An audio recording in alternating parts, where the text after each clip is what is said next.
Ya. Tapi ya kita lihat bagaimana teman-teman di DPR nanti partai-partai politik ya akademisi Kemendagri melakukan kajian.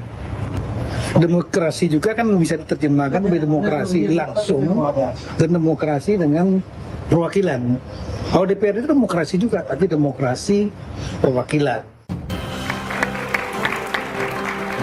Di Fitri, tadi Mendagri mengatakan DPRD juga demokrasi juga. Posisi Anda di mana? Ya, jadi kita harus melihatnya dari memaknai demokrasi itu apa ya. Memang demokrasi itu luas sekali, tapi kan soalnya begini, kita juga harus mengukur soal governance-nya pada akhirnya akan berjalan efektif atau tidak. Nah, kalau berbicara governance, yang saya bayangkan seandainya dipindahkan pemilihannya ke DPRD, kecenderungannya calon kepala daerah akan melayani kepentingan parpol dan elit parpol. Dia tidak punya orientasi melayani publik, padahal kan sebenarnya kan public service harusnya.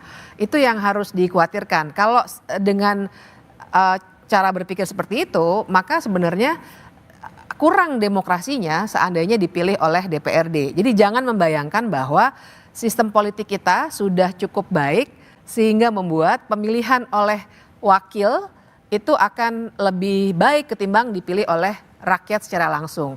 Jangan lupa betapapun kita sekarang banyak kritik ya terhadap misalnya tingkat pengetahuan warga, pendidikan politik dan lain sebagainya. Tapi dengan pemilihan langsung sebenarnya warga itu jadi punya kontrol sampai pada titik tertentu. Dan ini kelihatan misalnya dari fenomena menangnya kotak kosong misalnya di dua daerah. Gitu ya, di Pangkal Pinang dan Bangka. Belum lagi kita bicara di Jakarta yang juga di luar dugaan paslon yang di-endorse oleh penguasa tidak bisa menang misalnya. Sebenarnya kan itu cara-cara ternyata warga bisa secara langsung menyatakan apa yang dia pikirkan.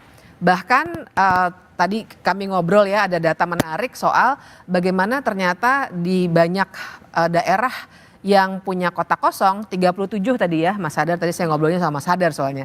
Ternyata 27-nya itu kemenangan kotak kosong di atas 10%. Jadi artinya paling tidak to some extent warga ternyata bisa bersuara melalui sistem yang dipilih langsung oleh warga.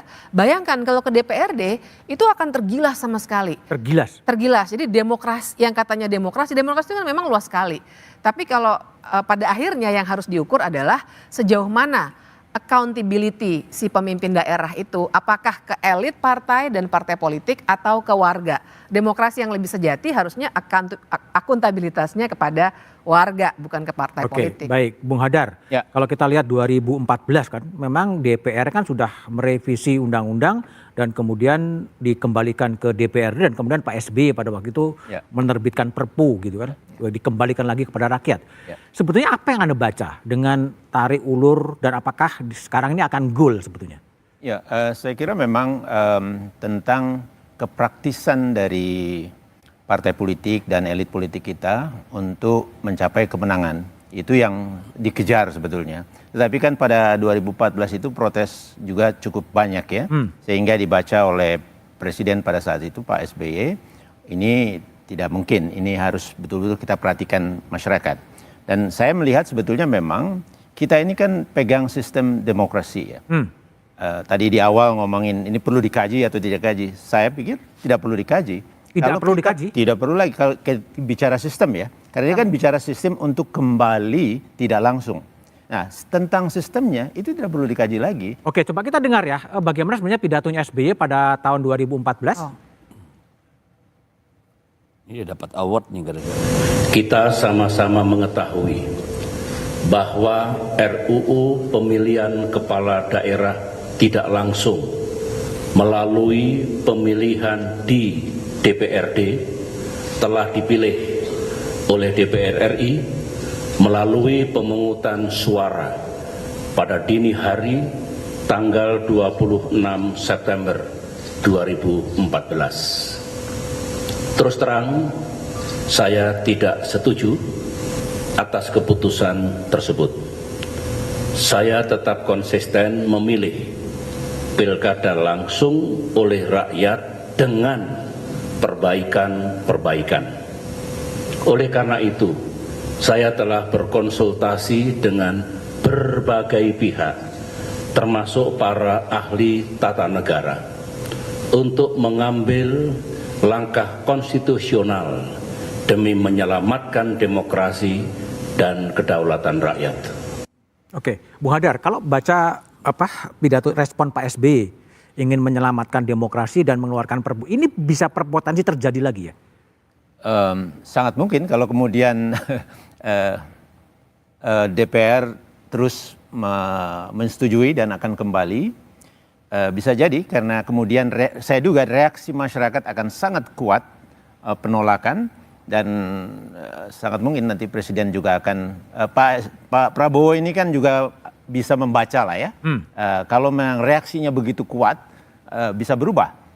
Karena kemarin juga terjadi kan waktu kita atau DPR mau merubah undang-undang juga terkait syarat pencalonan, tapi kemudian masyarakat menolaknya dan itu tidak jadi diteruskan. Oke, baik. Jadi sangat mungkin itu. Sangat mungkin. Ya. Bang Doli, ini kan Pak Prabowo kan pidatonya di Golkar ya, partai yang cukup besar juga mewacanakan untuk kembali ke DPRD. 2014 Gerindra juga sebetulnya sudah ke DPRD gitu. Apakah ini memang keinginan dari siapa sebetulnya mengembalikan ke DPRD ini?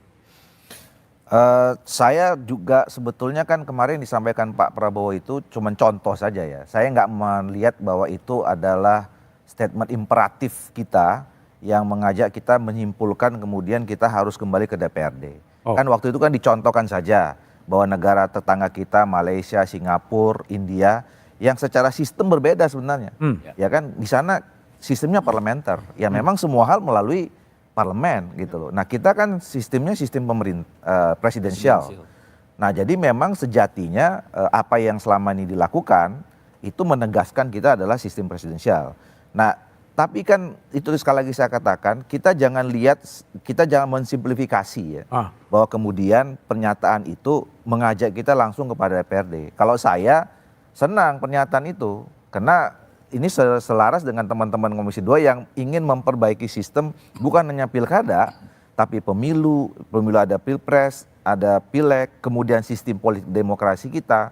Jadi bukan hanya sekedar pemilihan balik ke DPR atau tidak, tapi banyak lagi variabel lain yang harus kita sempurnakan dalam memperbaiki atau menyempurnakan sistem politik dan sistem demokrasi kita gitu loh. Bung Deddy, kalau baca contoh dari Pak Prabowo di Golkar ini sebetulnya sebuah wacana yang silakan dikaji atau memang imperatif instruksi harus dikerjain sih? Ya nanti kita lihat dari apa yang akan terjadi hari-hari berikut ini kan. Karena kan kita nggak bisa nebak-nebak juga, maksud Pak Prabowo itu hanya testing the water. Pak Prabowo itu hanya mengingatkan. Kita boleh sih berpikir positif begitu. Tapi kan juga kita punya hak untuk mencurigai apapun yang dikatakan oleh kekuasaan. Dan itu kewajiban kita karena itulah fungsi kita di DPR kalau menurut saya. Curiganya apa? Loh, ntar dulu saya jelaskan dulu misalnya begini. Soal tadi contoh-contoh yang dipakai. Tadi sudah dijelaskan itu parlementer. Jadi pemilihan eksekutif itu dilakukan bersama dengan pemilihan parlemen dan yang dipilih anggota parlemen. Itu sistem Westminster misalnya gitu loh. Kan nggak bisa dipakai untuk presidensial seperti di kita. Karena itu bukan orang luar, dia setarikan nafas tuh. Misalnya Menteri Besar Sabah misalnya gitu. Itu adalah anggota DPRD yang elected di konstituensi itu gitu loh. Demikian pula di India federal. Jadi contohnya aja pun sudah salah kalau menurut saya gitu loh. Nah lalu kemudian kalau bicara kita ini kan mungkin saja Pak Presiden jadi terpikir lagi ini. Karena apa? Karena defisit anggaran kita. Ya kita tahu per tahun ini aja defisit APBN 2024 itu sudah 400 triliun. Untuk tahun depan itu 1.500 triliun itu defisitnya. Sehingga pemerintah berencana mengeluarkan obligasi yang sebesar 1.500-1.600 triliun itu. Tetapi kan harus dilihat lagi bahwa yang namanya demokrasi itu, yang namanya kedaulatan rakyat itu memang butuh biaya seperti yang lain-lain. Maka tadi dari awal saya bilang efisiensi berbiaya mahal, bicaranya harus efisiensi. Nah apa yang bikin pilkada mahal dari sisi negara misalnya? Kan itu kita pelototin dulu dong. Iya kan? Petugas KPPS ada berapa? 14 orang per TPS misalnya gitu loh. Dikali jumlah TPS atau jumlah TPS-nya dikurangin. Atau kita pakai sistem IT yang bisa dipercaya. Kan ini banyak cara-cara untuk menekan cost itu. Itu kalau dari sisi anggaran, ya. Tapi harus dicatat dulu, pasti ada anggarannya. Ya. Tuh tadi saya kasih contoh, misalnya lu mau menikah hanya berdua sama istri ke imam misalnya dinikahkan. Dengan lu bikin resepsi. Apa sih gunanya bikin resepsi? Supaya seluruh handetolan orang sekampung semua tahu lu udah nikah. Karena kalau lu hanya sembunyi-sembunyi berdua di KUA kan nggak ada yang tahu juga. Oke. Itu kan legitimasi, kan perlu gitu loh. Itu cuma cara supaya kita bisa mengerti. Lalu dari sisi pasangan calon, apa sih yang bikin mahal? Yang pertama itu mahar tuh besar banget. Mahar besar. Mahar besar sekali yang saya tahu gitu loh. Ya, satu kursi daerah terpencil atau yang tidak terlalu penting 250 sampai 500 juta. Kalau itu ada calon yang sangat penting bisa 1-2 miliar. PDI Satu juga ada ya? provinsi, kalau kita hanya uang saksi itu dikembalikan kepada calon, Oke. tidak pernah singgah di partai. Jadi misalnya provinsi tadi 24-25 miliar tuh, padahal provinsi kecil misalnya, itu bisa terjadi. Lalu apalagi yang bikin kos untuk pasangan calon itu besar? Biaya saksi. Jadi ambil contoh misalnya di Jawa Tengah itu 112 ribu TPS. Kalikan 500 ribu per saksi di TPS. Kalikan 110 ribu itu udah 50 miliar sendiri Pak. Kan mahal sekali untuk calon. Belum lagi dia harus undang artis karena dia bukan siapa-siapa, nggak kenal di dapilnya, tidak pernah kerja politik. Lah dia kan harus banyak bikin bansos lah, bikin buzzer lah, bikin influencer, undang artis joget-joget. Kan itu yang bikin mahal. Ya salah lu sendiri. Kenapa maksain diri? Harusnya biarin dong orang situ yang nyawat biar dikenal. Oke, Bung Rifki, Gitu jadi loh. sejauh mana sih biaya pilkada yang begitu mahal tuh? Seberapa mahal sih? Tadi Dedi udah mengatakan ada yang 400-500 juta untuk satu kursi DPRD. Tapi jawabannya setelah jeda berikut.